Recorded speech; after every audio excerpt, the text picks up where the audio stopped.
provenance des pays de l'Afrique de l'Ouest et arrivant principalement à l'aéroport Roissy-Charles de Gaulle. Et c'est ainsi que la France est passée au niveau 4, ça veut dire le niveau le plus élevé, de vigilance face au risque d'apparition d'un cas de virus Ebola sur son territoire. Tout ceci pour nous dire quoi? C'est pour revenir ou bien pour faire part d'un tableau. Et c'est un tableau chronologique des principales flambées de fièvre hémorragique à virus Ebola.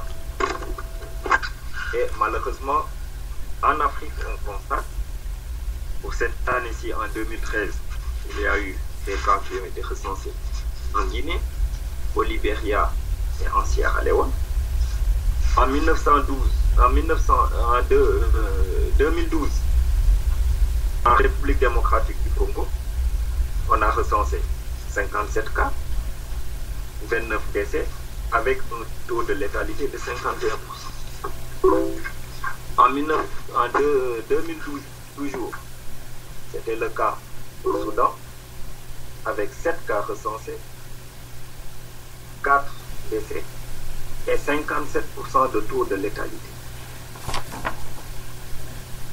En 2011, en Ouganda, avec un cas, donc un décès et 100% de létalité. En 2008, c'était encore la République démocratique du Congo, avec 32 cas recensés, dont 14 décès. En 2007, encore en Ouganda, 149 cas, 37 décès, 25% de taux. 2007, toujours en République démocratique du Congo, 264 cas, 187 décès. 2005, au Congo, 12 cas, dont 10 décès. 2004, au Soudan, 17 cas, 7 décès. En 2003, entre le mois de novembre et le mois de décembre, au Congo, 37 cas, dont 29 décès. En 2003, toujours, entre le mois de janvier et le mois d'avril, 143 cas, dont 128 décès. 2001-2002 au Congo, 2001-2002 au Gabon, en 2000 en Ouganda, en 1996 en Afrique du Sud, en 1996 entre juillet et décembre au Gabon, en 1996 entre janvier et avril au Gabon, en 1991 en République démocratique du Congo, en 1994, c'est le cas qui a été déjà évoqué en Côte d'Ivoire, mais avec un seul cas, dont 0 décès. En 1994 au Gabon, en 1979 au Soudan, en 1977 en République démocratique du Congo, en 1976 au Soudan. En 1976, c'était la première apparition en République démocratique du Congo, donc avec 318 cas et 280 décès. Ces chiffres, comme nous le constatons, posent la problématique des politiques de santé en Afrique. Parce que jusqu'à présent, c'est vrai que c'est l'Afrique centrale qui a été touchée, mais on s'est rendu compte que la maladie est arrivée maintenant en Afrique de l'Ouest. Et pour parler de ces politiques de santé, en Afrique, disons que nous avons quelques insuffisances. C'est quoi une politique de santé? C'est une politique qui vise à prévenir les maladies et à prolonger l'espérance de vie des populations. Toujours en termes de politique de santé. Nous constatons en Afrique que les politiques ou bien les systèmes de santé, surtout en Afrique subsaharienne, sont organisés de façon pyramidale. Ce qui fait que ces systèmes de santé demeurent peu efficaces. Les dépenses de santé sont réduites au détriment de la qualité et de l'accès aux soins. La recherche centrée sur les maladies tropicales qui nous concernent s'appuie sur l'aide des partenaires. Donc nous ne sommes pas autonomes. Les travaux de recherche médicale restent limités, malheureusement, par manque de moyens. La fuite des compétences, les médecins, les infirmiers qui ont été formés chez nous accentue le déficit de personnel soignant dans la zone.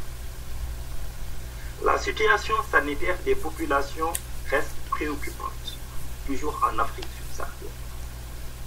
Les populations rurales sont très pauvres et ont le moins d'accès aux soins de santé. Ce qu'on appelle l'accès universel aux soins de santé reste encore une grande priorité en Afrique subsaharienne.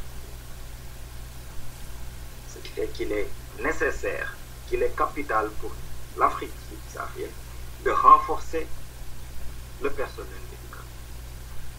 Nos États devront mettre en œuvre des politiques de rétention de ces compétences pour éviter, ou bien pour stopper, ou bien pour freiner la fuite des cerveaux. Des synergies devront être trouvées pour développer également la médecine traditionnelle. La production de médecins et de médicaments génériques est à favoriser. Et parallèlement à ces médicaments génériques, la lutte contre les faux médicaments demeure un défi à relever. L'Afrique subsaharienne devra mettre en œuvre aussi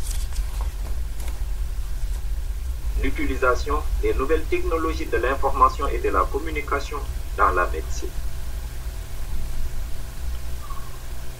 L'essor du secteur privé qui a des possibilités d'accroître les perspectives et l'amélioration de l'accès aux santé doit être aussi vu sous un autre angle. Chers auditeurs de la radio Cocorico International, comme vous le voyez, cette maladie du virus Ebola est en train de sévir en Afrique de l'Ouest, particulièrement en Guinée. C'est une grande première pour cette région. Mais à travers cette maladie se pose la problématique de la santé ou bien des politiques de santé publique en Afrique de façon générale, mais également la coopération en Afrique de l'Ouest au niveau des pays de la sous-région. Les organismes d'intégration comme la CEDEAO, l'UMOA, devront prendre en considération aussi ces volets de santé publique et nos gouvernants doivent penser ou repenser aux politiques de santé publique parce qu'il y va de notre développement. Et comme le disait un grand homme d'État sénégalais, un Africain, un panafricain par conviction, on ne peut pas baser notre développement sur l'aide et la mendicité internationale.